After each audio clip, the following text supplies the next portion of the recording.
Sale, vale. Ahí están viendo una pantalla, ¿verdad? Con una como presentación.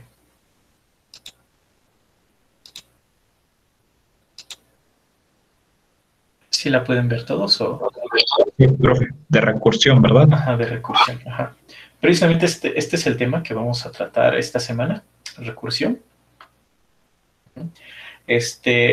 Quizás no, es un tema no tan complicado, o bueno, tal vez un poquito complicado al inicio, porque hay como que cambiar ahí el switch de cómo pensar las cosas, pero ya después de que le agarren la onda, pues ya se va a volver bastante fácil, ¿no?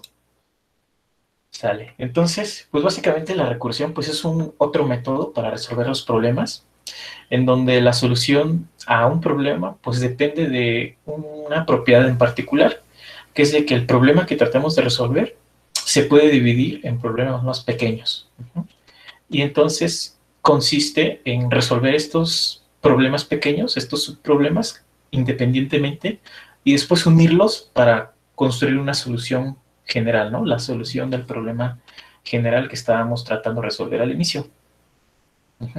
Entonces, para esto, cada pequeño problema se resuelve llamando a una función y eso se hace repetidamente, ¿no? Resuelves un subproblema, llamas otra vez a la misma función para el siguiente subproblema y así, ¿no? Hasta llegar a un caso en el que ya no hay más subproblemas a resolver y pues a ese caso le llamamos caso base, a un caso base. Cuando llega ese caso base, pues la recursión termina y los problemas, bueno, perdón, las soluciones se van a ir acarreando poco a poco y con ello vamos a ir construyendo la solución general, ¿no? Ahorita lo vamos a ver con un ejemplo para que se entienda mucho más. En este tipo de problemas que vamos a resolver, podemos dividirlo a grosso modo como en dos partes. Yo le puse recursión explícita y recursión implícita. Por ahí si investigan, creo que hay más formas de dividirlos, pero por el momento nada más vamos a tomar estas dos, ¿no?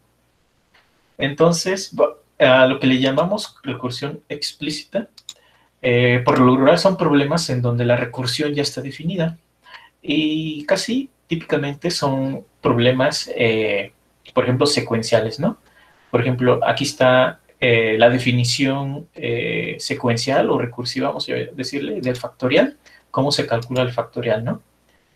Y podemos decir factorial, que es una función, podemos verlo matemáticamente como una función que recibe, bueno, para un valor de n, y tiene dos casos, ¿no? Si n es igual con 0, el valor de esa función es 1, y si no, si n es mayor que 0, pues el valor que retorna esa función es n multiplicado por factorial de n menos 1, ¿no? Entonces, esta es la definición recursiva del factorial. Entonces, otro ejemplo es el Fibonacci.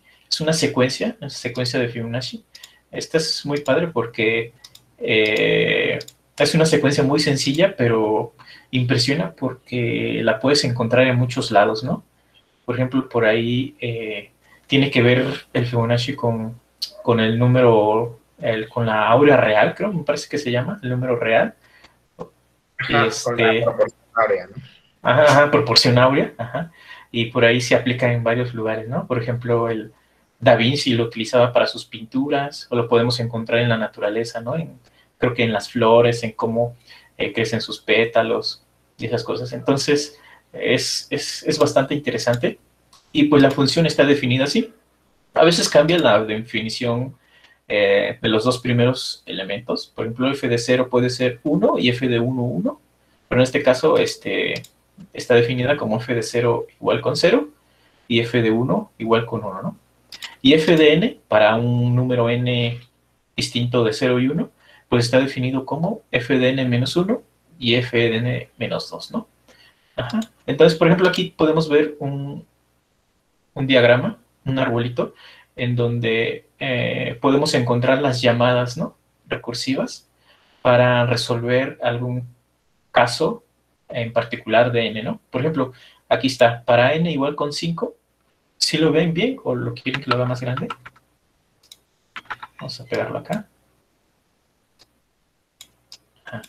por ejemplo, para n igual con 5, tenemos que, como n no es 0 o 1, la solución está dada por f de n menos 1 y f de n menos 2, ¿no? Que es Fibonacci de 4 más Fibonacci de 3, ¿no? Porque 3 es n menos 2 y 4 es n menos 1, ¿no? Y para este Fibonacci de 4 pasa lo mismo, ¿no?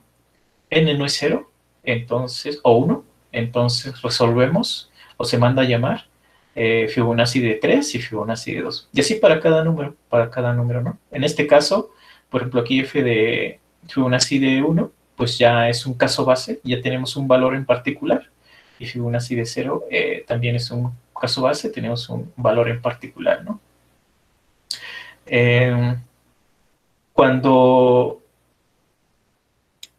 Ahora déjenme agarrar un lápiz.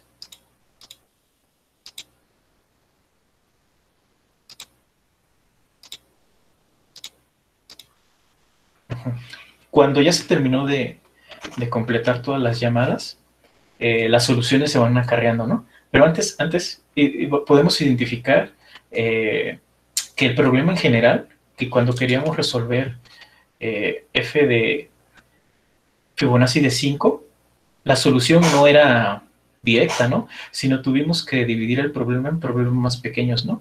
Que básicamente era resolver Fibonacci de 4 y Fibonacci de 3. Pero a su vez, este problema se puede dividir en problemas más pequeños, que es Fibonacci de 2 y Fibonacci de 1, ¿no? Entonces ahí entra la propiedad que hablábamos hace rato, ¿no? Que un problema se puede dividir en problemas más pequeños y similares o iguales. O sea que la solución o el procedimiento para resolver el problema es lo mismo hasta llegar a un caso base, ¿no? Que es cuando llegamos a Fibonacci de 0 o a Fibonacci de 1. Entonces, cuando llegamos ya a un caso base, pues ya podemos obtener la solución, ¿no? Porque ya sabemos los resultados. Por ejemplo, para Fibonacci de 1, ya sabíamos que por definición, Fibonacci de 1 es 1 y Fibonacci de 0 es 0, ¿no? Entonces, para estos dos valores, estas dos ramas, estos dos hijos, ya tenemos resultados. Es decir, esto vale 1 y esto vale 0, ¿no? Entonces, para esta de aquí arriba, pues ya podemos calcular su valor, porque ya tenemos los valores de las llamadas de abajo, ¿no? Que sería 1, ¿no? Porque esto va a ser igual a 1 más 0, ¿no? Fibonacci de 1, otra vez ya sabemos cuánto vale. Esto vale 1. Y este Fibonacci de 3, pues este va a ser, permítanme, este va a ser la suma de Fibonacci de 2 y Fibonacci de 1, que es 1 más 1, ¿no? Esto va a ser igual con 2. En este caso también, ¿no? Esto vale 1, esto vale 0, entonces este va a valer 1, ¿no? Este va a valer 1, este va a valer 2, perdón, 2, este vale 1, este vale 0, este va a valer 1, y este va a valer la suma de estos dos, que es 3, y este Fibonacci de 5 va a ser, pues al final, 3 más 2, que es igual con 5, ¿no? Entonces, si se dan cuenta, para obtener la solución general, tuvimos que resolver todos los problemas, hasta el más pequeño, y una vez que ya resolvimos los más pequeños, es decir, llegar al caso base, ya podemos construir soluciones más grandes. Y así hasta llegar a la solución general, ¿no? Que lo que queríamos era resolver Fibonacci de 5. ¿Tiene alguna duda, alguna pregunta sobre esto?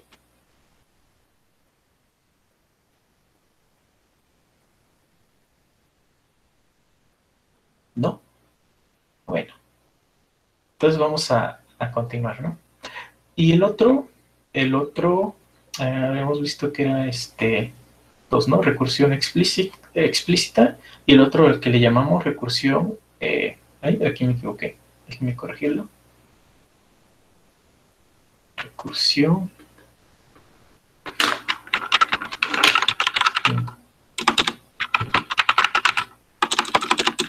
implícita,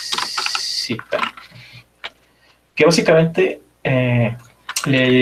bueno, aquí le llamé implícita, porque la recursión no es tan fácil de ver, es decir, no la tenemos escrita por definición por el problema, ¿no? Uh-huh. Entonces, aquí en este tipo de problemas, ver este tipo de recursión o resolverlos a través de recursión es un poquito más difícil, porque necesitamos pensar cómo podemos dividir el problema para dividirlo en problemas más pequeños, en subproblemas, y a partir de esos subproblemas construir una solución general. Bueno, aquí les pongo tres ejemplos pequeños, que el primero que es, por ejemplo, calcular el número mayor de n números. Les pueden dar, por ejemplo, les dan una lista de números, un array, un vector de números, que no están ordenados, y les dicen que calculen el valor más grande, pero recursivamente, ¿no? Es decir, dividir este problema en problemas más pequeños para obtener la solución que nos dará el número más grande, ¿no? Otro similar, que es calcular la suma de los dígitos de un número, pero recursivamente, ¿no? Ajá. Es decir, ¿cómo podríamos dividir este problema en problemas más pequeños para poder representarlo recursivamente y resolverlo? Y el último que les puse aquí, hay muchos otros, pero estos son los que se me ocurrieron rápidamente, que es un juego muy, muy popular, que es el de las Torres de Hanoi. No sé si lo conocen. No, yo no lo conozco. ¿No lo conocen? Es un juego, no recuerdo de dónde será. A ver, déjenme les busco algún video. No recuerdo de dónde será, pero básicamente consiste en... Tú tienes tres torres,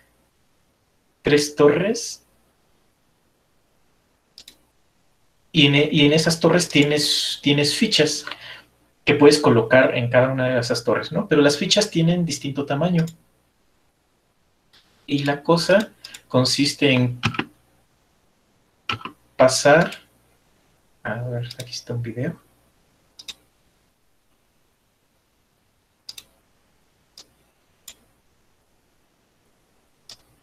Ahí está. Sí lo pueden ver, ¿verdad? Ya me acordé, yo tenía uno de esos. Sí. Ajá. Entonces, básicamente el problema consiste en que nosotros tenemos tres torres, ¿no? Y en una de esas torres están las fichas colocadas de manera de que la más grande está hasta abajo y la más pequeña arriba. Y el juego consiste en pasar estas fichas a la tercera columna, a la tercera torre. Pero con la restricción de que no puedes poner... pues tienes que pasar ficha por ficha, pero con la restricción que no puedes poner una ficha más grande sobre una más pequeña, ¿no? Entonces, la solución pues aquí consiste, ¿no? Puedes poner la más pequeña en la torre de en medio, después la que sigue ponerla acá, y después la que sigue ya no la puedes poner sobre la de en medio, ¿no? Porque está más chica. Entonces la pones del otro lado y así, ¿no? Entonces, en este juego ya hay un conjunto de como reglas a seguir para poder resolverlo. Y la solución se escribe recursivamente. Entonces, este problema se puede dividir en problemas más pequeños, ¿no? Y resolver cada uno de ellos y obtener la solución general también, ¿no? Entonces, aquí pues la definición, si lo ven, ya no es tan fácil de ver, ¿no? Como que no está escrito explícitamente. Entonces tenemos que como ingeniárnosla para encontrar cómo dividir el problema en problemas más pequeños, ¿no? Por ejemplo, vamos a hacer en la pizarra el problema de encontrar el mayor de dos números, o de tres números, o n números. Entonces, por ejemplo, imagínense que tienen estos dos números, ¿no? 2, 3, 4, 7, 6, 8, menos 1 y 10, ¿no? Uh-huh. Y lo que queremos es resolver pero pensando en forma recursiva, ¿no? Tratar de dividir el problema en problemas más pequeños para poder representarlo recursivamente. Entonces, por ejemplo, a lo mejor les doy dando unas pistas. Por ejemplo, imagínense que nada más tenemos dos números, ¿no? El 2 y el 3, ¿no? Ujú. Si tuviéramos una función, vamos a poner f de a y b, ¿no? Que nos devuelve, esto nos devuelve el menor de a y b, ¿no? Vamos a poner esto va a ser igual a, si a es menor que, bueno, mayor que b, entonces, este es un signo de interrogación, entonces retorna b, y si no, retorna a, ¿no? Bueno, estoy escribiendo así nada más para ejemplificar, ¿no? Básicamente esto haría la función, ¿no? Si a es mayor que b, retorna a, queremos al revés, ¿no? Queremos el mayor a, y si no, retorna b. Básicamente eso hace la función, ¿no? Si nosotros tuviéramos dos números, nada más, la solución, pues básicamente sería llamar a f de 2 con 3, ¿no? Esa sería nuestra solución. Ajá. ¿Qué pasa ahora si nosotros agregamos un número más? Por ejemplo, el 5. Ajá. Ahora, como que ya se complica, ¿no? No sé, a lo mejor lo que podrían pensar es, pues, bueno, pues vamos a escribir una función que sea a, que reciba 3 números y que nos regrese el mínimo, perdón, el máximo de, lo hubiera escrito así mejor, ajá, de a, b y c, ¿no? Que nos regrese el máximo de a, b y c, ¿no?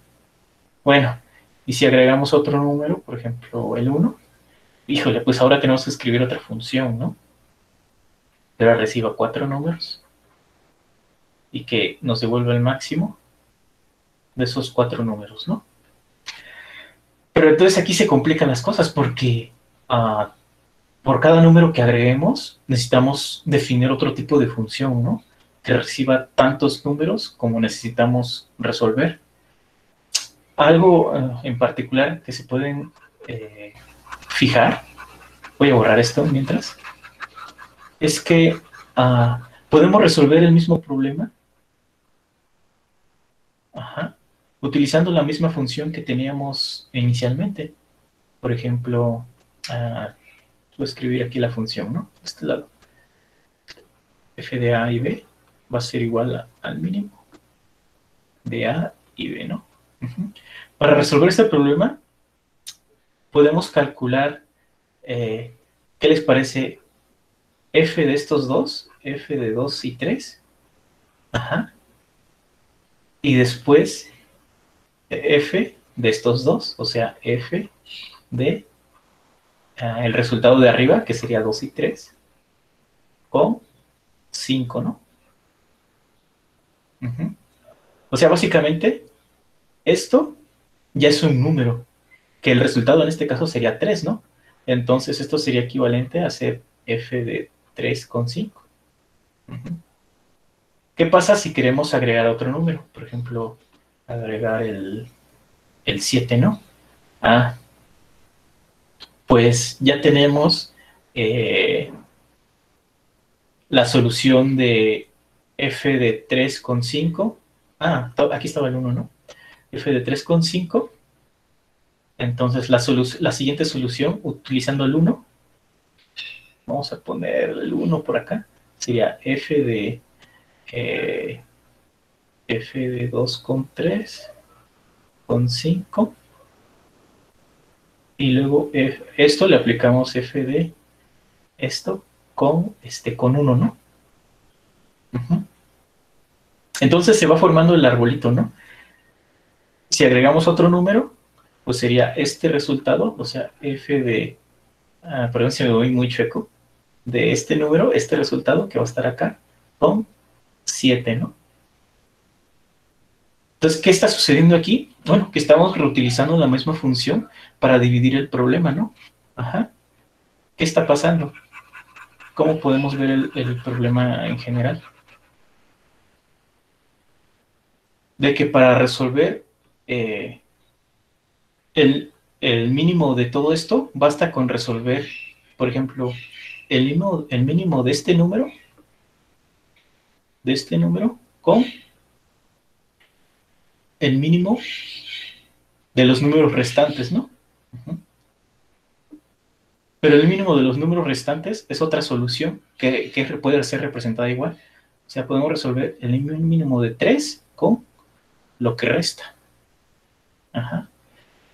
Pero lo que resta también puede ser representado igual, que sería el mínimo de 4 con lo que resta. Ajá. Y el 7 igual, ¿no? Cuando agregamos el 7, perdón, cuando la otra parte, todo del 7 al 10, pues puede ser resuelto igual, ¿no? ¿Quién es el mínimo? Estoy hablando de mínimo, el máximo, perdón. ¿Quién es el máximo? El 7 contra lo que resta. Pero lo que resta también se puede resolver igual, ¿no? Que sería el máximo de 6 con lo que resta. Y así sucesivamente. Entonces, si se dan cuenta, como que cambiamos la manera de pensar el problema. Es decir, en vez de ir, por ejemplo, recorriendo con un for de izquierda a derecha para encontrar el mínimo, lo que hicimos fue dividir el problema en problemas más pequeños y resolver cada uno de esos problemas para encontrar la solución en general.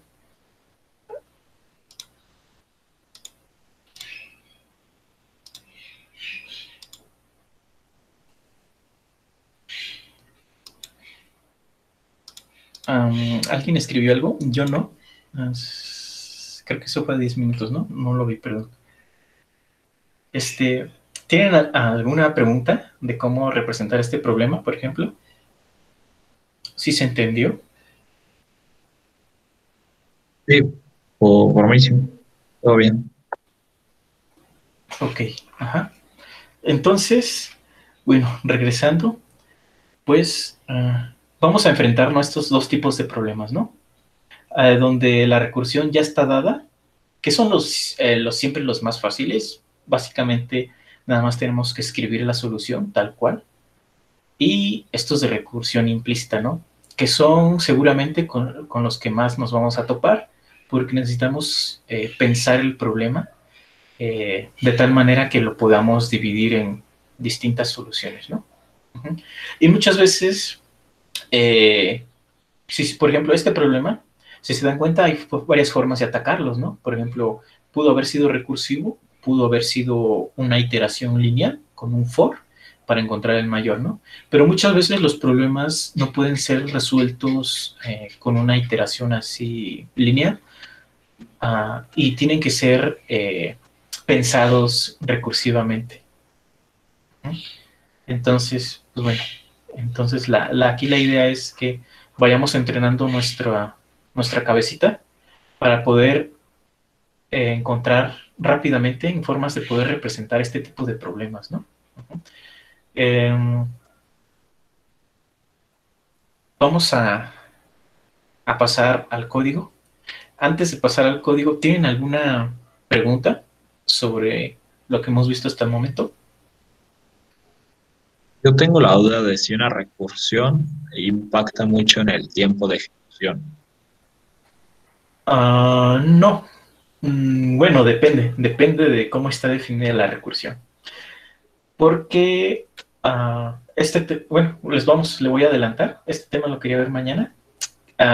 Hay una forma de modificar la recursión para hacerla eficiente que se llama recursión con memorización, ¿no? Utilizar memorización como una técnica. ¿Y por qué utilizar memorización? Vamos a este mismo arbolito. Si se dan cuenta, este árbol, vamos a llamarle nodos a estas llamadas que están acá, a cada fif de algún número. Voy a ponerlo de color azul, ¿no? Este es un nodo, este es otro nodo, este es otro nodo, ¿no? Si se dan cuenta, muchos nodos se repiten, ¿no? Es decir, por ejemplo, para resolver Fibonacci de 5, en este caso,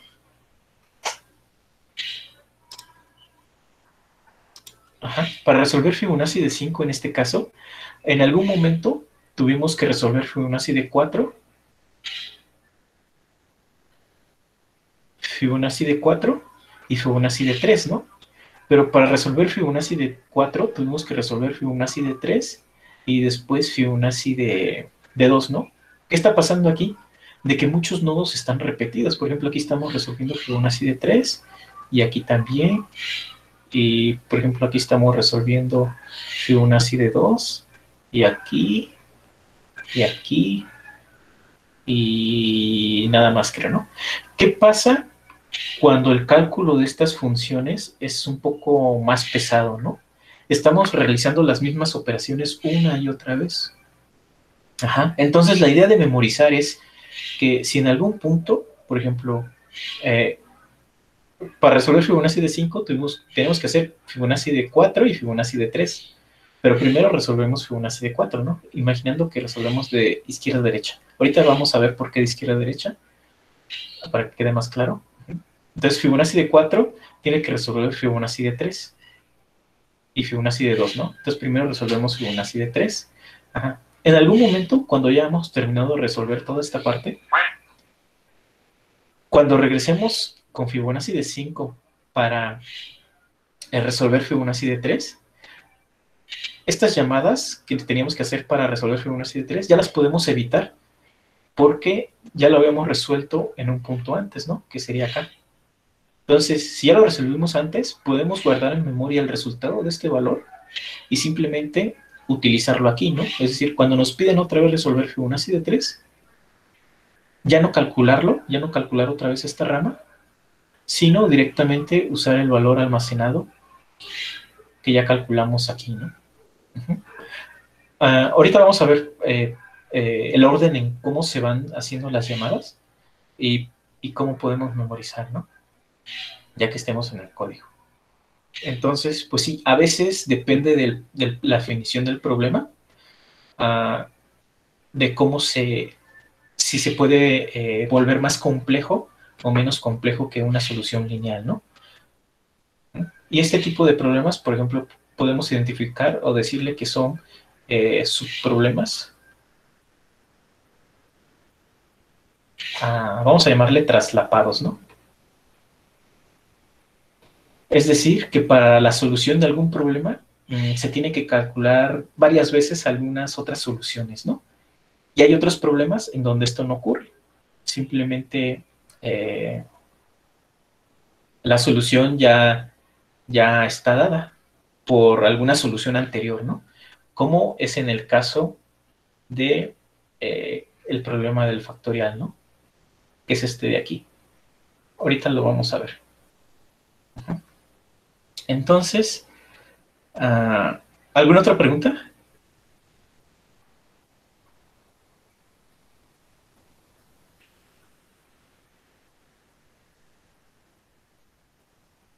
¿No?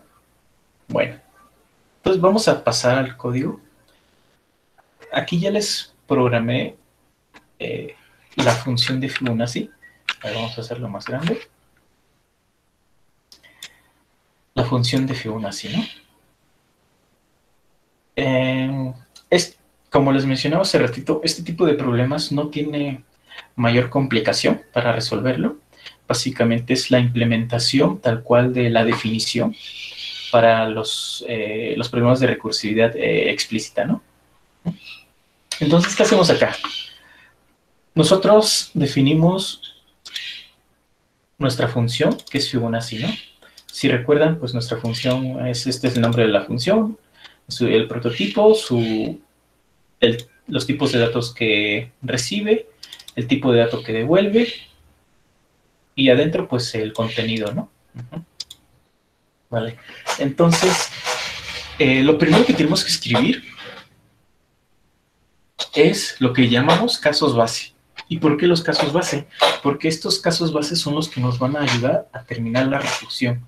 Si no están estos casos bases, la recursión se haría indefinidamente, infinitamente. Se llamaría otra vez, otra vez, otra vez, otra vez. Entonces, de alguna manera tenemos que validar si ya terminamos de resolver el problema para no seguir llamando recursivamente. Ajá. Entonces, ¿qué pasa acá, no? Vamos a poner la definición del Fibonacci, ¿dónde está?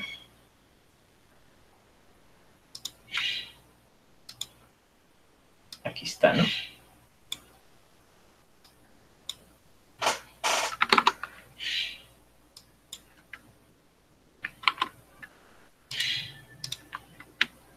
voy a copiar en otro lugar.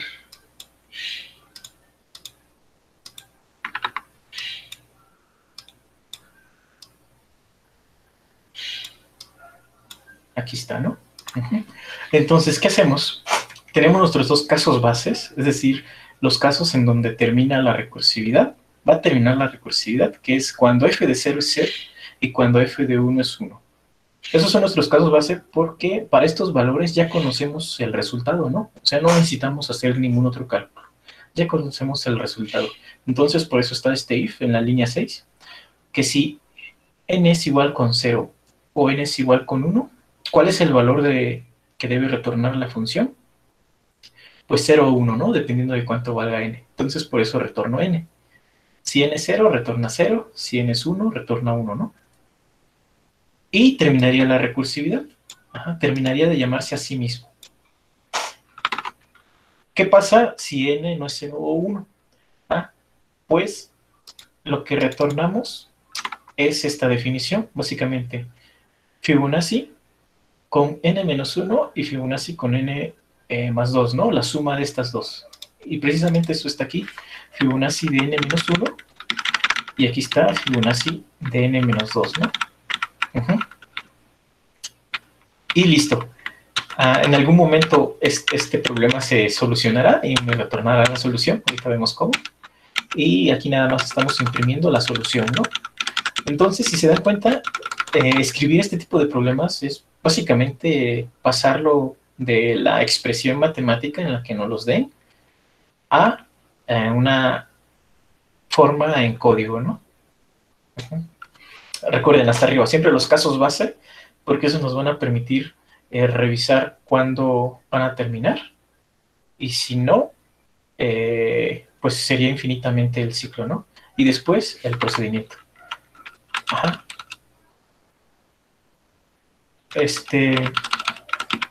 Imagínense que si no pongo el caso base,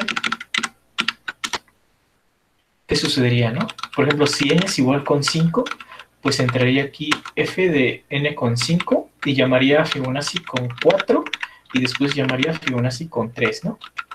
Ahora imagínense que es la llamada de Fibonacci con 4. Fibonacci con 4 llamaría del lado izquierdo a Fibonacci con 3. Y otra vez, imagínense que es la llamada de Fibonacci con 3. Y llamaría a Fibonacci con 2. Y así, sucesivamente hasta llamar a un n infinitamente negativo, ¿no? Se va a ir en 1, en 1, en 1, en 1, en 1, en 1. Y jamás terminaría. Por eso el caso base es bastante importante, ¿no? Entonces, ¿en qué orden son las ejecuciones? Vamos a verlo. Vamos a poner esta imagen otra vez.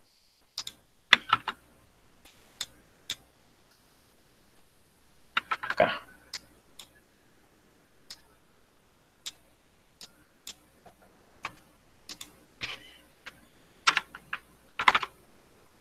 Vamos a tratar de ponerlo a que se vean los dos. A ver cómo le pongo.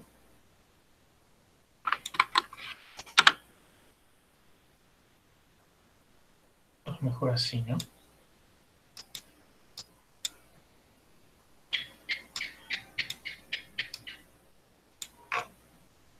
De este lado, sí.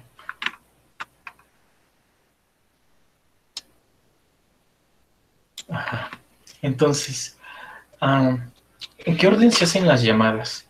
Si se dan cuenta, la primera llamada es la de la línea 15, que es esta, ¿no? Fibonacci de 5. Es decir, nosotros mandamos a llamar nuestra función con Fibonacci de 5. Ajá. Y entraría esta función, ¿no? ¿Qué haría? Checaría si n es igual con 0 o si n es igual con 1. Si eso pasa, retorna n, y si no, retorna Fibonacci de n menos 1 y Fibonacci de n menos 2, ¿no?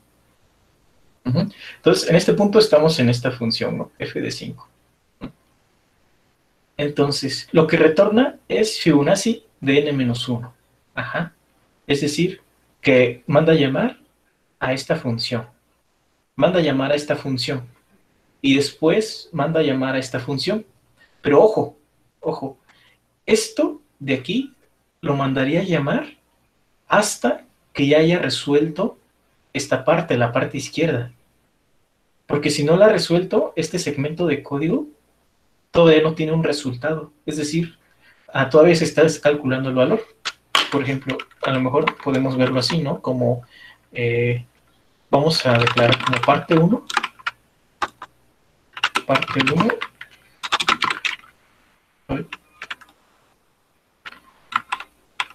parte 1 igual a Fibonacci de n menos 1. Ajá.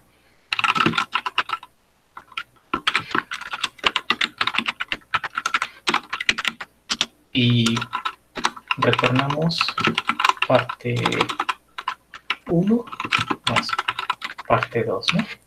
Básicamente solamente lo escribí en más líneas para que se vea mucho mejor, ¿no?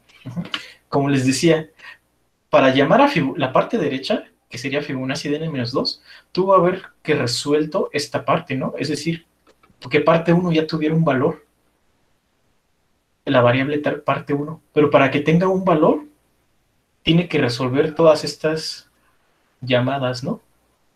Todo lo que resta. Entonces, cuando ya resuelve todo lo que resta, la variable parte 1, ahora sí ya tiene un valor, y después ya puede calcular la variable parte 2. Entonces, calcularía todo esto. Y ahora sí que ya tiene la variable parte 2, ya puede hacer la suma, porque ya hay valores, ya conoce los resultados, y los retorna, ¿no? Entonces, ajá. O sea, podríamos decir que primero baja y de ahí va, o sea, si siguiéramos este arbolito, baja y de ahí sube, porque ¿en qué momento se almacena, por ejemplo, el Fibonacci 1? ¿O cómo realiza esa suma para subir? O sea, para que ya llegue a los niveles que queremos. Ajá, No sé, sí, va bajando y después vuelve a subir. Entonces, vamos a ponerlo más específicamente. Aquí le voy a poner parte 1 y parte 2, ¿no? Ajá. Que mandamos a llamar parte 1 y parte 2. Entonces, para la parte 1, tenemos que resolver Fibonacci de 4, ¿no? Entonces, lo que resolvería, o lo que mandaría a resolver sería Fibonacci de 4. Pero para resolver Fibonacci de 4, tendríamos que resolver Fibonacci de 2 y Fibonacci de 3, que básicamente sería resolver otra vez y, bueno, entrar otra vez a esta misma función, pero para otro dato. Es decir, ahora en vez de 5 tendría 4, ¿no? Entonces, este Fibonacci de 4 también calcularíamos un parte 1 y parte 2, ¿no? Pero lo primero que se calcula es parte 1, que quedaría acá, ¿no? Mandaría a calcular la parte 1, pero la parte 1 es Fibonacci de 3, pero Fibonacci de 3 también, el resultado depende de parte 1 y parte 2. La parte 1, pues estaríamos en esta llamada otra vez, ¿no? La parte 1 también depende de dos partes, parte 1 y parte 2. Ajá. Y otra vez, aquí la parte 1, en este caso, cuando mandamos a resolver parte 1, ya estaríamos mandando a llamar Fibonacci de 1. Entonces, como aquí en la función entraría un 1, se activaría mi caso base y me retornaría directamente el 1, ¿no? Es decir, esta función, esta llamada, me retornaría 1. Es decir, que aquí, en parte 1, ya vale 1. Y después regresa en el punto en el que se quedó la función de arriba, ¿no? Es decir, Fibonacci de 2, este Fibonacci de 2, este de aquí. Regresamos en el punto en que nos quedamos. Ya tenemos el valor de parte 1. Ahora calculamos el valor de parte 2, que sería de este lado, parte 2. Y sería llamar con n-2, ¿no? Que sería 2 menos 2, sería 0, ¿no? Es decir, vamos a llamar Fibonacci de 0. Entramos a la función ahora con 0, con n igual con 0. Se haría válido el caso base y retornaría 0, ¿no? Esta función me retorna 0. Y entonces regresamos a la parte de la función en el que nos quedamos para Fibonacci de 2. Ajá. Y este parte 2, ahora sí ya tiene un valor que sería 0, ¿no? Ujú. ¿Qué hace? Suma parte 1 y parte 2. Fibonacci de 2 va a sumar parte 1 y parte 2. Los suma. Ujú. Los va a sumar. Y va a retornar ese valor. Es decir, va a retornar 1 más 0 y va a retornar 1, ¿no? ¿Y ese valor a qué lo retorna? Ah, pues a la llamada de Fibonacci de 3. Pero esa llamada de Fibonacci de 3 se quedó esperando otra vez en parte 1. Es decir, aquí en parte 1. Entonces, este Fibonacci de 2 retorna esta suma y se almacena en parte 1 de la llamada 3, de Fibonacci de 3, ¿no? Entonces, ahora sí, ya tenemos el valor para parte 1, ¿no? De f de 3. Ahora pasamos a la siguiente línea, mandamos a llamar Fibonacci de n-2, que sería Fibonacci de 1, ¿no? Y lo tiene que almacenar, el resultado de esa función lo tiene que almacenar en parte 2, ¿no? Entonces aquí está, mandamos a llamar Fibonacci de 1, esto es un caso base, ajá, que sería acá, entra un 1, entra al caso base, se hace válido y retorna un 1, ¿no? Esto vale 1, y lo retorna. ¿A quién lo retorna? A variable parte 2, pero de la función de Fibonacci de 3. Es decir, que parte 2 ahora va a obtener 1, ¿no? Uh-huh. Ya hicimos la 10 y la 11, la línea 10 y 11 de Fibonacci de 3. ¿Qué sigue? ¿Qué más hace la función? Pues suma esos dos valores. Suma 1 más 1, ¿no? Lo suma y lo retorna. ¿A quién lo retorna? Lo retorna a la parte 1 de f de 4, ¿no? Uh-huh. Entonces este valor lo retorna aquí y esto vale 2, ¿no? Uh-huh. Ahora parte 1 ya tiene un valor. Ya terminamos de hacer esto. Ya parte 1 ya tiene el valor de Fibonacci de n-1, que es 2. Ahora nos vamos a la siguiente línea, que es parte 2, ¿no? De Fibonacci de n-2. Uh-huh. Que sería resolver Fibonacci con 2, ¿no? Uh-huh, porque 4 menos 2 es 2. Entonces resolvemos Fibonacci de 2. Pero Fibonacci de 2, para resolverlo, ¿qué tiene que hacer? Entra la función un 2, no se cumple el caso base, entonces tiene que ejecutar estas líneas. Y al ejecutarlas, bueno, tiene que hacer parte 1 y parte 2, ¿no? Uh-huh. Lo primero que hace es resolver parte 1, es decir, manda a llamar Fibonacci de n-1, que es este caso base, ¿no? Es f de 1. Ya lo conocemos, que esto vale 1. Este 1 lo retorna. ¿A quién lo retorna? A la parte 1 de Fibonacci de 2, Fibonacci de 2, ¿no? Entonces esto vale 1. Ajá. Ya resolvimos esta parte. Ahora, parte 2 es f de n-2, que sería f de 0, ¿no? Manda a llamar f de 0. Ajá. Este es un caso base. Ya directamente retorna 0. Lo retorna y ¿dónde lo guarda? En la variable parte 2, pero de nuestra llamada a Fibonacci de 2, que esto es 0, ¿no? Ajá. Entonces ya tenemos en parte 2, ya tenemos el resultado. Después que sigue, lo suma y este valor lo retorna, ¿no? ¿A quién lo retorna? ¿Quién mandó a llamar a f de 2? Pues lo mandó a llamar f de 4. F de 4 mandó a llamar a f de 2. Uh-huh. Y entonces este valor lo retorna. ¿Y dónde lo guarda? Pues en la variable en donde lo mandó a llamar, que sería en la parte 2, ¿no? Entonces esto vale 1 más 0, vale 1, ¿no? Entonces, ahora, ya estamos en f de 4. Pero en f de 4 estamos en este punto, ¿no? Ya resolvimos parte 1 y parte 2. Ajá.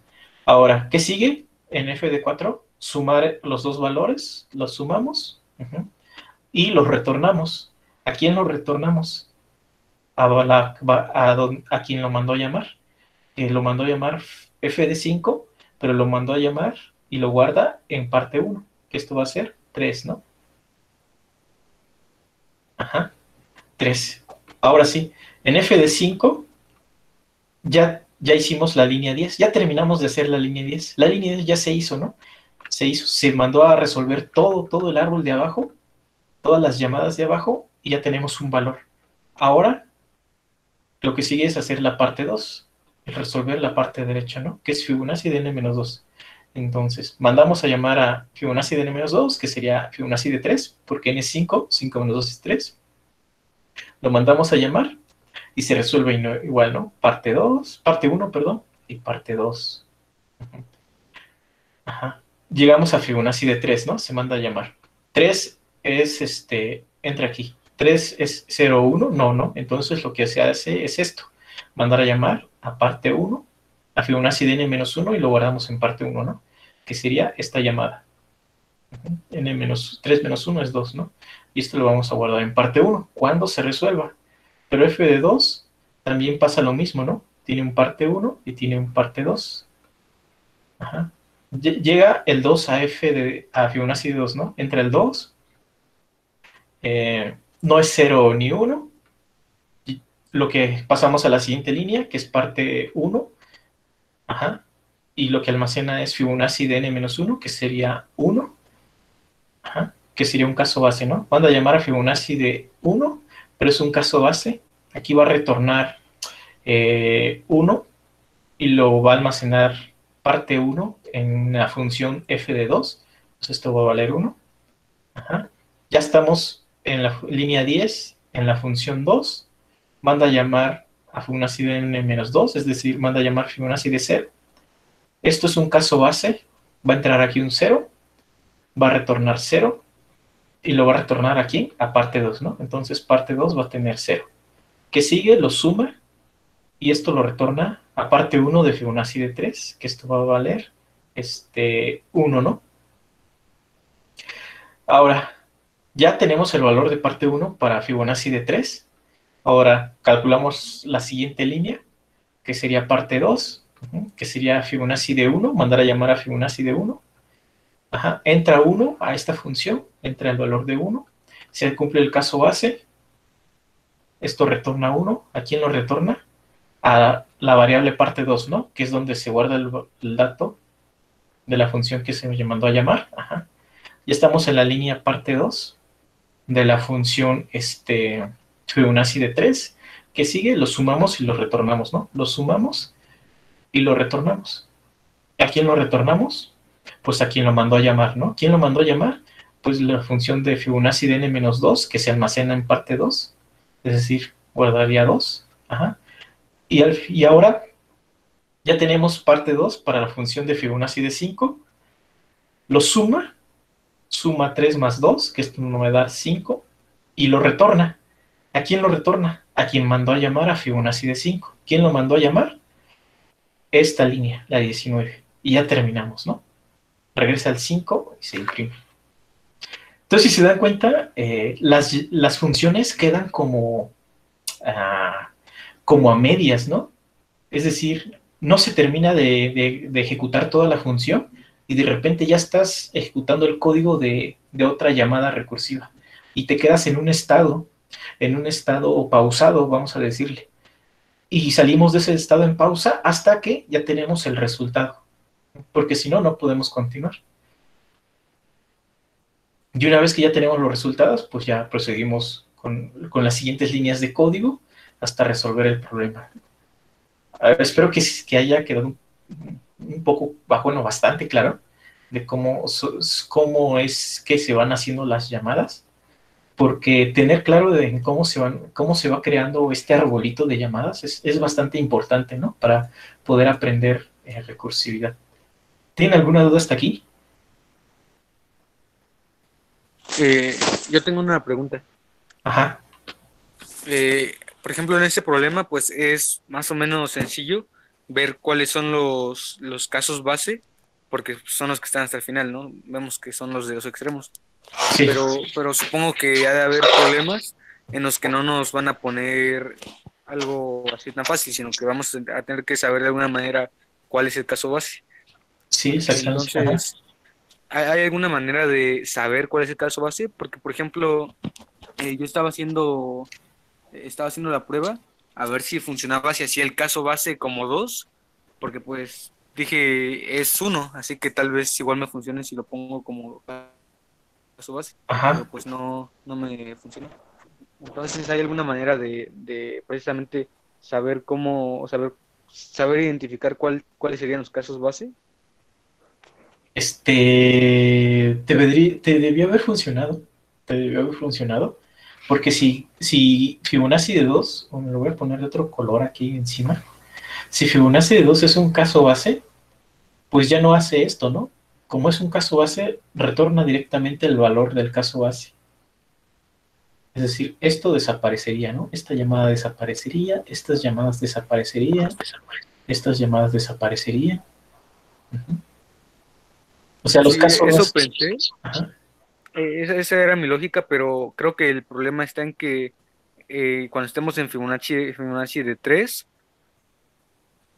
vamos a ir aparte del caso 2, vamos a ir también al 1, y pues ahí se me fue todo. Ah, ya. Es que Entonces, sí, creo es que que sería si aparte de 2 y agarras, 1. si agarras bueno, aquí para, si quieres modificarlo, aquí lo interesante que podemos ver es de que el Fibonacci de n depende de dos valores. Depende de de n menos uno y también depende de f de n menos 2. Intuitivamente, ¿qué nos quiere dar a entender de esto, no? Que en todo momento vamos a estar mandando a llamar a n menos uno y a n menos 2. Es decir, que por ejemplo, si tenemos 3, vamos a llamar al 2 y al uno.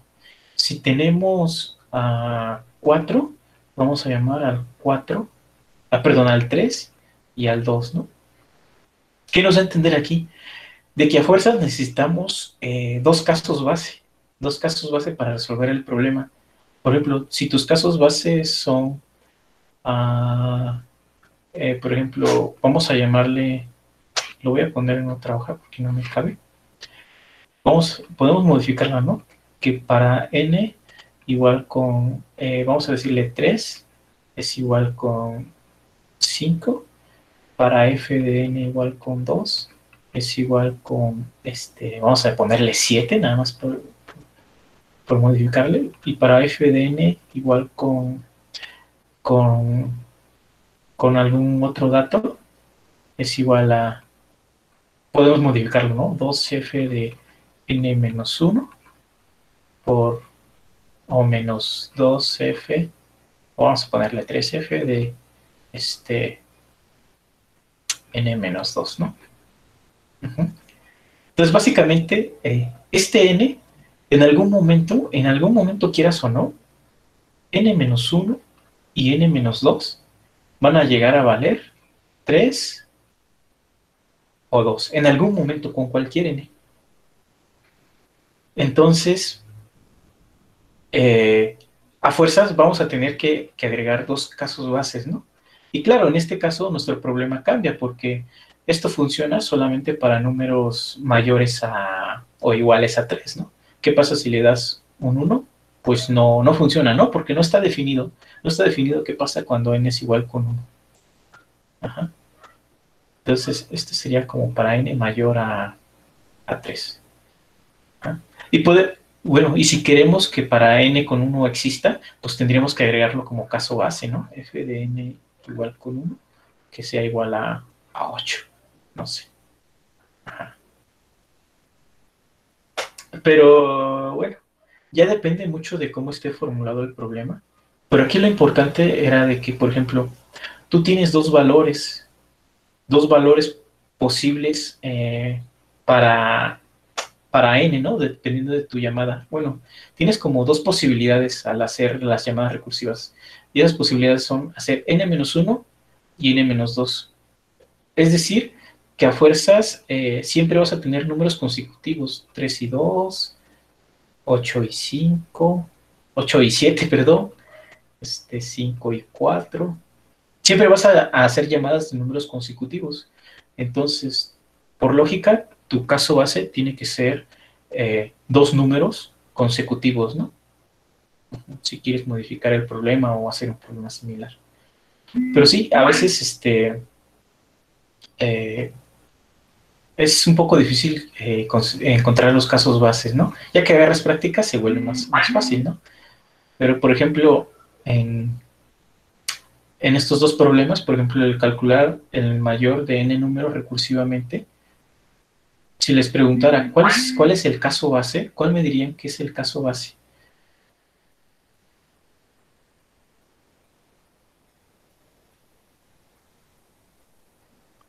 ¿Dos?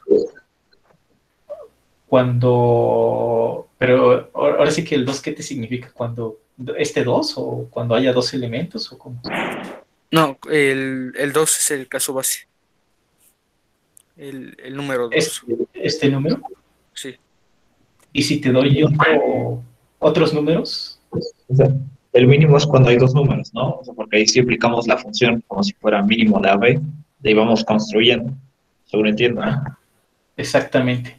Aquí el caso base sería, o sea, el problema más pequeño que podemos resolver, y ese es el caso base que debemos identificar, como el último problema que podemos resolver o el caso más sencillo es cuando nada más tengamos dos números, A y B. Esto es nuestro caso base. Cuando tenemos dos números, fácilmente podemos sacar quién es el mayor. Ese es nuestro caso base. De ahí se complican las cosas, cuando ya tenemos A, B y C. O le agregamos otro, D. Entonces, nuestro caso base, pueden verlo como la solución más lógica para el problema más simple que podemos dividir, en el que podemos dividir el problema, ¿no? Y ahorita lo vamos a hacer.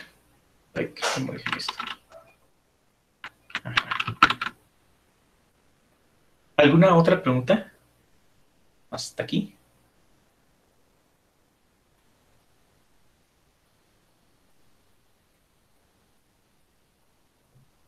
Por mi parte, no, profe. Gracias. ¿Los demás? ¿Todo bien? ¿Todo bien? Sale, vale. A lo mejor ahorita, pues, cuesta un poquito de trabajo verlos, pero pues como todo, ¿no? Con práctica y haciendo ejercicios se hace mucho más fácil visualizar todo lo demás. Entonces, si ahorita se sienten abrumados porque como que les cuesta un poco de trabajo entenderlo o identificar las partes, no se preocupen. Haciendo ejercicios, pues ya, rápido se entiende. Entonces, ¿qué les parece si programamos la solución de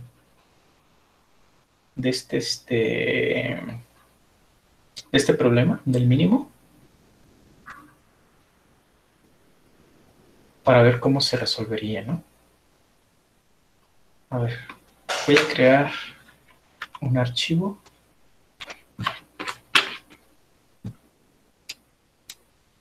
Que sería... Le voy a poner mínimo, ¿no? Ah, no, era el máximo. Máximo. Lo voy a llamar max.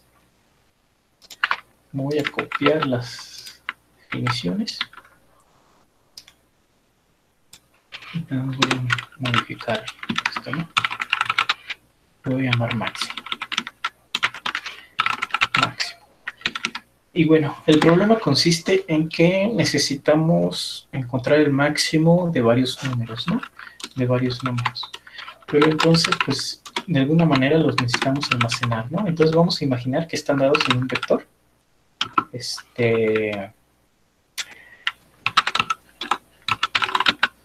Lo voy a poner así. Y por ejemplo, vamos a agregarle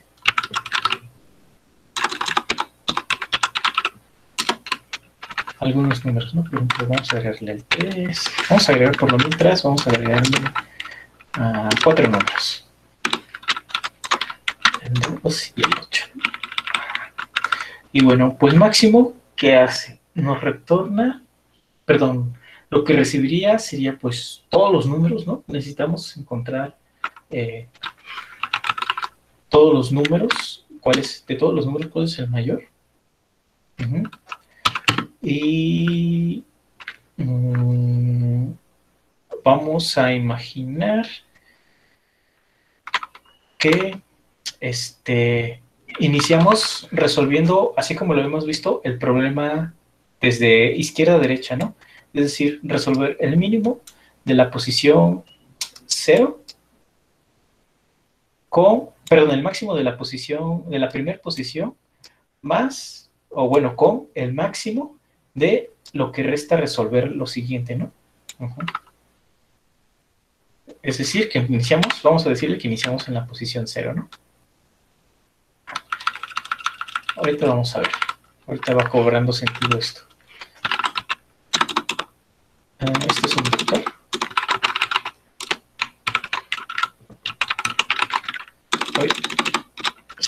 Teros, numbers.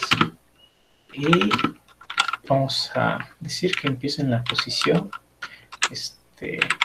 0, ¿no? Es más, esto no es necesario que lo pongamos aquí. Vamos a dejarlo así. Automáticamente inicia en la posición 0. Entonces, ¿qué hacemos? Pues lo que nosotros queremos buscar el máximo entre el vector en la posición que estamos iniciando, que sería en la posición pos.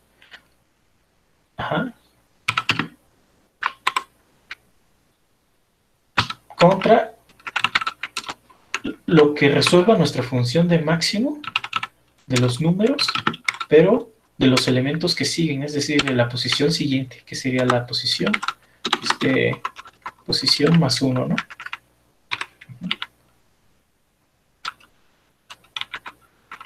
Y X numbers. Ahora, ¿qué pasa? Esto se va a ir llamando recursivamente. Necesitamos un caso base, ¿no? Es decir, cuando ya terminamos, vean, lo que estamos escribiendo es, estamos mandando a llamar el número, el máximo del número de la posición, en la posición actual, contra la solución de máximo, pero de la posición siguiente, ¿no? Es decir, voy a borrar aquí, voy a borrar acá. Profe, una pregunta. Sí. En la primera comparación donde dice max, ¿es a propósito o debería decir máximo? Es a propósito. ¿No han visto esta función, max? Max y min. Están dentro de la biblioteca Algorithms, que ya está incluida automáticamente al meter esta biblioteca de BitStd. Porque hay funciones que ya existen, que ya nos resuelven problemas. Por ejemplo, tenemos el máximo. Esta función máximo ya existe, que nos retorna el máximo de dos números, A y B. También existe el mínimo, la función mínimo, que nos revuelve el mínimo de dos números A y B. También, por ejemplo, existe la función abs, absoluto, que nos devuelve el valor absoluto de algún número. Y como estas, existen muchas otras más, ¿no? Por ejemplo, existe la función sort, creo que ya la vieron, ¿no? Para ordenar vectores. Y estas funciones, pues, viven en alguna biblioteca. Por ejemplo, max vive en la biblioteca de... Me parece que vive en la biblioteca de Algorithm. Creo que sí. Creo que es así. Sí. Sin ese. Sin ese. Algorithm. Y bueno, aquí esta biblioteca tiene un buen de funciones, o como su nombre dice, contiene como diversos algoritmos que nos ayudan a resolver los problemas. Poco a poco los vamos a ir viendo. Pero sí, recuerden, si ya incluyeron esta cabecera, esta biblioteca de STDS++, pues ya incluye todas las demás, ¿no? Entonces no es necesario que la pongan. Pues la podemos quitar. Entonces max es una función que ya está definida y que la podemos utilizar, ¿no? ¿Y qué recibe max? Recibe dos números, que sería el número que está en la posición pos y el número que nos va a retornar, pues, resolver el máximo de los números que están en numbers, pero a partir de la posición actual más 1, ¿no? Entonces, básicamente, yo estaba borrando acá, ¿no? Profe, una duda. Sí. Ahí establecemos como la posición siguiente como pos más 1, pero arriba cuando le pones como parámetro in pos igual a 0, o sea, ¿cómo lo inicia, digamos? ¿Lo inicia con 0 o con lo que le mandaste? Si se dan cuenta, no le estoy mandando nada. En funciones tenemos lo que le llamamos parámetros, no me recuerdo cómo se llama. Vamos a decirle que son parámetros predefinidos, ¿no? Es decir, que tienen un valor inicial cuando no se los damos explícitamente. Es decir, por ejemplo, aquí estamos mandándola a llamar a la función máximo que estamos declarando. Pero si se dan cuenta, máximo recibe dos parámetros. Numbers, que es un vector de enteros, y la posición, ¿no? Que es un entero. Pero aquí no se lo estamos mandando. Nos marcaría error así. Si se dan cuenta, aquí ya nos puso un de rojo, ¿no? Nos dice, too few arguments in function call, que está diciendo que hay pocos argumentos en la llamada a la función, porque nos faltan. Pero si nosotros ponemos valores por defecto, es decir, cuando no se los pasamos explícitamente, van a tomar un valor por defecto, que son valores por default, ¿no? Es decir, si no le pasamos un valor, posición automáticamente va a tomar 0. Pero si se lo pasamos, por ejemplo, 12, pues ahora ya no va a valer 0, sino va a valer 12. Entonces, este 0 solamente es usado cuando no le decimos explícitamente qué valor va a tomar ese parámetro de la función. Ok, gracias. Ajá. Otra cosa, la función, recuerdan, recibe parámetros por valor y por referencia, ¿no? ¿Sí lo recuerdan?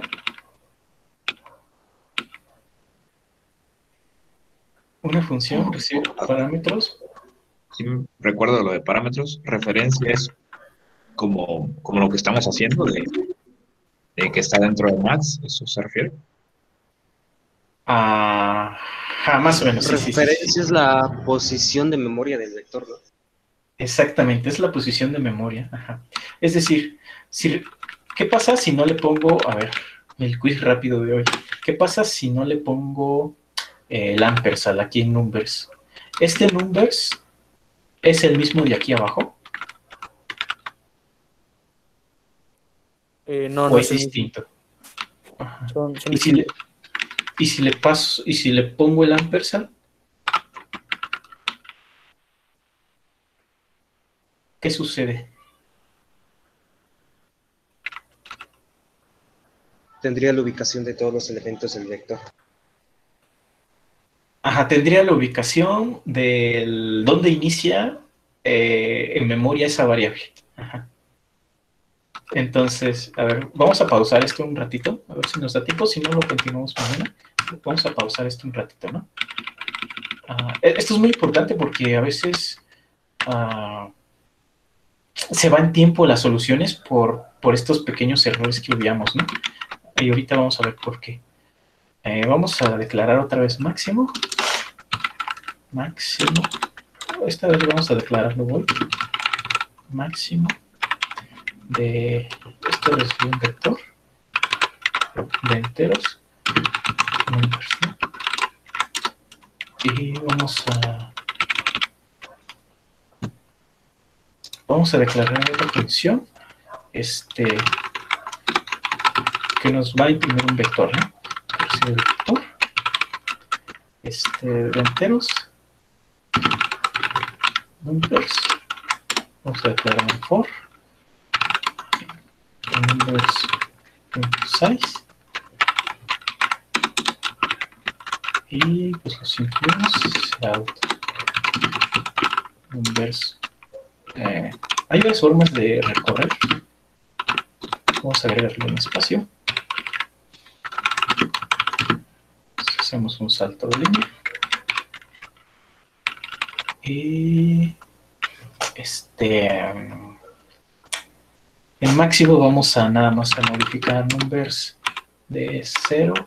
Vamos a ponerle numbers de 0 más. Vamos a hacer esto.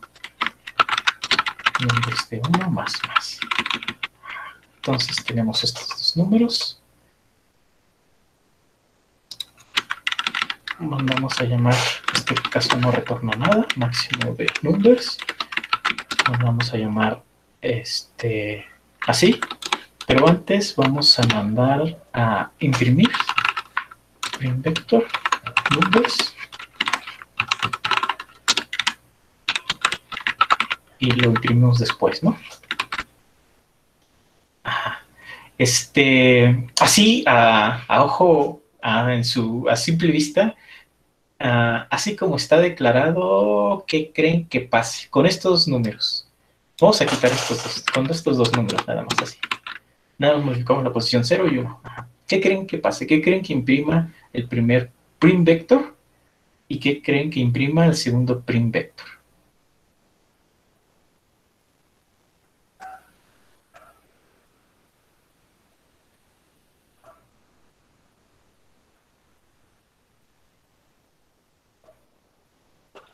El primero pues va a imprimir...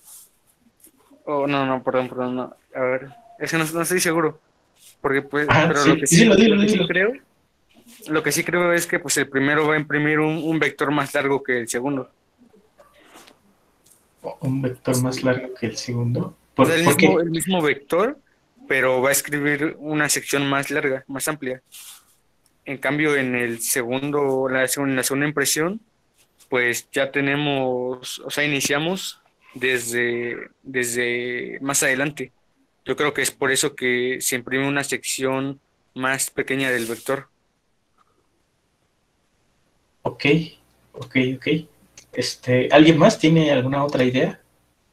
¿Alguna otra sugerencia de qué creen que pase? Pues en el primero, Creo que en el primero se va a imprimir el 3 y el 8 y en el segundo también. Ajá, ok. ¿Alguien más iba a hablar por ahí? sí, yo creo que en el segundo se va a imprimir, o sea, sí en el primero 3 y 8, pero en el segundo 4 y 9. Esa es la idea que me da. Ok, pues vamos a ver qué pasa, ¿no? A ver, vamos a analizar otra vez.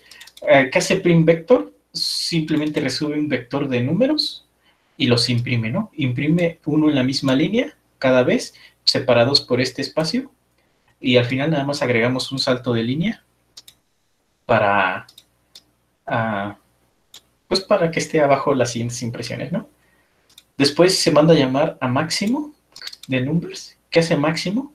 Pues incrementa en 1 el valor de la posición 0 y 1 del vector y después vuelve a imprimir el vector, ¿no? Uh-huh. Vamos a ver qué hace. El programa se llamaba Max, ¿no? Nos va a dar un número basura, ¿verdad?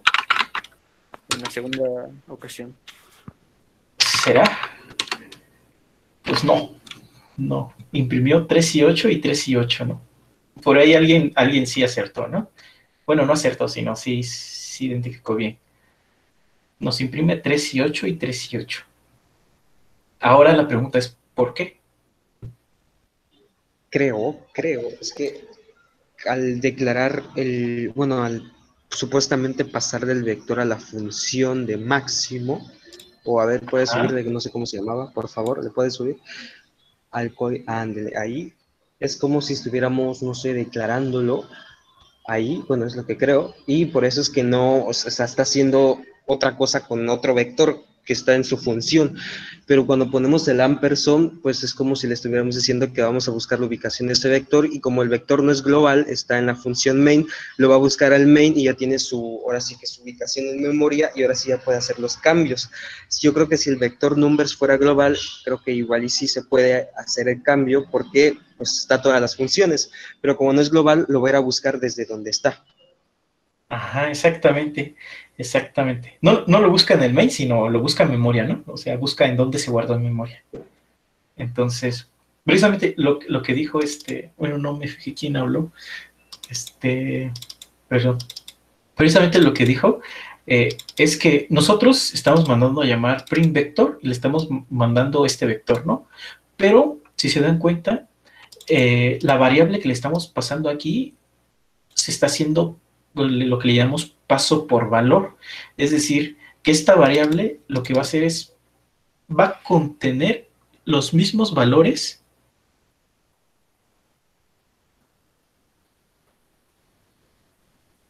Patricia dice, tiene una duda, ¿el horario va a cambiar? No, siempre va a ser 6:30, me parece. De vez en cuando, si alguno de nosotros tiene algún inconveniente por ahí, pues le avisaremos si cambia, ¿no? Pero siempre es 6:30 a, ¿a qué? ¿A 8? A 8 me parece. Así que estamos por terminar. Ajá, entonces, regresando, es paso por valor. Entonces, lo que hace es declarar otra variable y copiar los valores dentro de esta nueva variable. Entonces, ya no estamos modificando en memoria los mismos datos, sino estamos modificando otros datos que se copiaron a otra variable. Entonces, por eso aquí, este numbers es el numbers que está declarado aquí en el main. Entonces, tiene una localidad de memoria, vamos a llamarle en la posición 1. Y le mandamos a print vector numbers, pero print vectors recibe como entrada un entero y se pasa por valor, es decir, que se declara otra variable, vamos a decirle en la posición 2 de la memoria, y va a copiar los elementos. Y después, ya que están almacenados, ya realiza el for, recorre numbers, pero si se dan cuenta, numbers no es la misma variable de acá en memoria, sino es otra variable en memoria que pertenece al ámbito de esta función y ya regresa, ¿no? Cuando mandamos a llamar máximo y le mandamos numbers, sucede lo mismo. Numbers son los números que se guardaron en la posición 1 en memoria, vamos a decirle, y numbers de acá son los valores que se copiaron y se guardaron en la posición 2.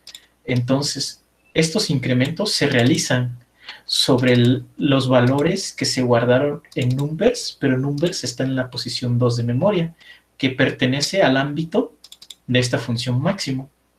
Entonces se modificaron los valores que estaban en la posición 2, que eran una copia, pero no se modificaron estos valores de acá. Entonces cuando mandamos otra vez a imprimir numbers, se imprimen los mismos, ¿no? Porque estamos imprimiendo los números que están en la posición 1 de la memoria. Ahora, ¿qué pasa si agregamos el ampersand?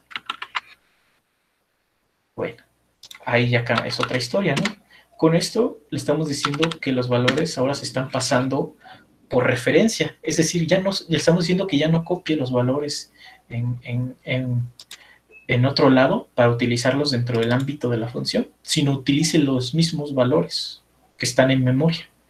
Ajá. Entonces, ahora sí, cuando mandamos a llamar a máximo con numbers, aquí entra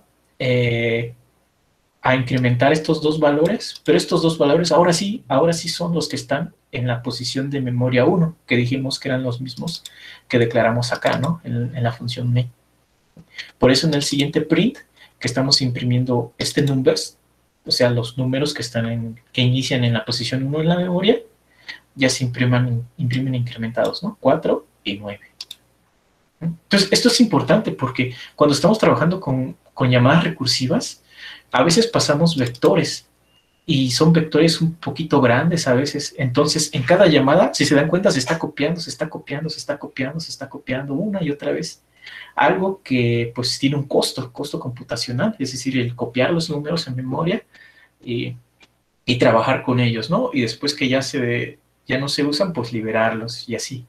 Entonces, para evitar hacer esas operaciones de copiado internas que se hacen automáticamente, imperceptibles a nosotros, pues es conveniente pasar los valores por referencia, ¿no? Simplemente para ganar un poquito de velocidad. Cuando estamos trabajando con recursión, ya cuando estemos trabajando con otras cosas como código ya que tiene que ver con programas que necesitamos desarrollar para, no sé, estamos desarrollando una aplicación o algo así, ahí ya cambian las reglas, ¿no? Ahí ya hay reglas que hay que seguir para codificar y llevar buenas prácticas. Pero para ganar este plus de velocidad en recursión, cuando estamos trabajando con variables o objetos que contienen bastantes datos, pues es conveniente pasarlos por referencia para que no se creen copias y copias y copias dentro de las llamadas internas. ¿Hasta aquí alguna duda? ¿Alguna duda? ¿Quedó claro lo de llamada, pasos por valor y pasos por referencia? Sí, profe. Sale, vale. Entonces, vamos a terminar rapidísimo este programa y si quieren nada más lo terminamos, probamos que checamos, probamos que funcione y mañana lo revisamos bien cómo funciona, ¿no? Entonces teníamos 3 números aquí, voy a meter, pero habíamos metido 4, ¿no? Vamos a meter el 6 y el 10 y hacemos un setup de máximo, le mandamos numbers y listo, ¿no?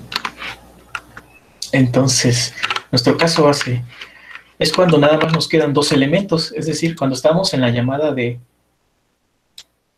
déjenme agarrar el primo, cuando estamos agarrando el máximo de este número con lo que resta, pero lo que resta solamente es un número. Entonces, esto es nuestro caso base, ¿no?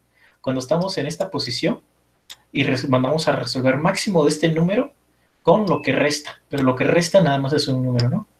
Entonces, esto ya es nuestro caso base. Esta es una solución.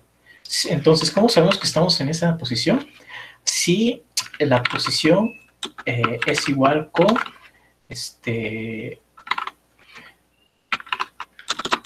numbers.size menos 2, ¿no?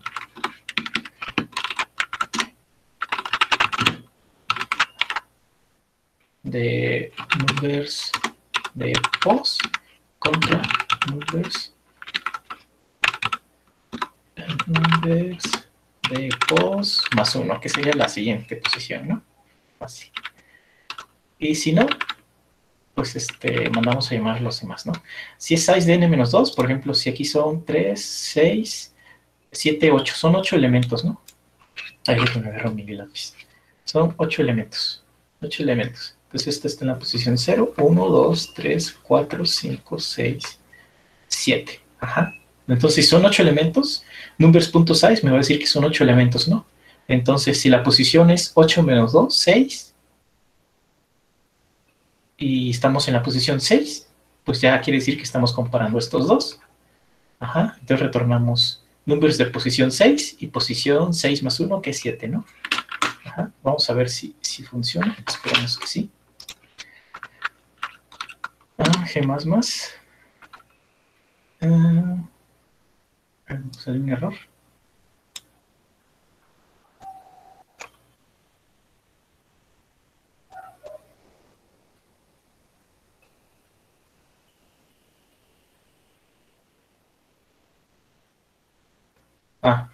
No, es que no estamos retornando nada, ¿no? Aquí te dice, lean bien los errores. Dice, control dice, alcanza el fin de una función que no es void, ¿no? Es decir, dice que alcanzas el final a una función que debe retornar algo, pero no estás retornando nada, ¿no? Entonces, ¿sabes? Nada más hay que aprenderse los errores ahí, tener un poquito de práctica para poder identificarlos, ¿no? Ahora sí, ejecutamos y ahora sí nos dice que el máximo es 10, ¿no? Si quieren vamos a agregar otro. Vamos a agregar uno aquí en medio y vamos a ponerle 15. Ejecutamos. Bueno, compilamos y ejecutamos y nos dice el máximo es 15, ¿no? Entonces, básicamente, ya para cualquier número de números que queramos darle, pues ya tenemos una función que nos va a retornar el máximo recursivamente, ¿no? Son las 8.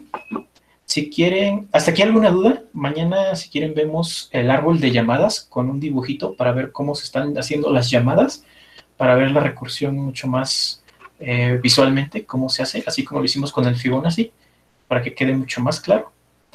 Así que hasta el momento, ¿tienen alguna duda?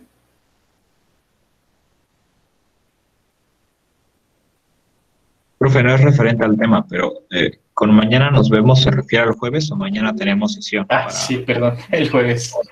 El jueves. Vale. Sí, el jueves a la misma hora, 6:30.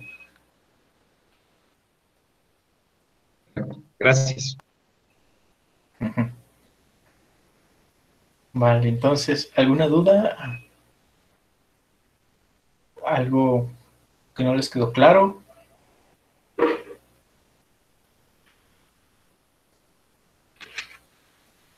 Sale, vale. Pues entonces, si gustan, mañana. El jueves nos vemos y el jueves resolvemos. Traigo un problema. Bueno, les dejo, intentamos resolver en clase, les dejo algunos minutitos para que resuelvan el problema el de aquí, el calcular la suma de los dígitos de un número recursivamente.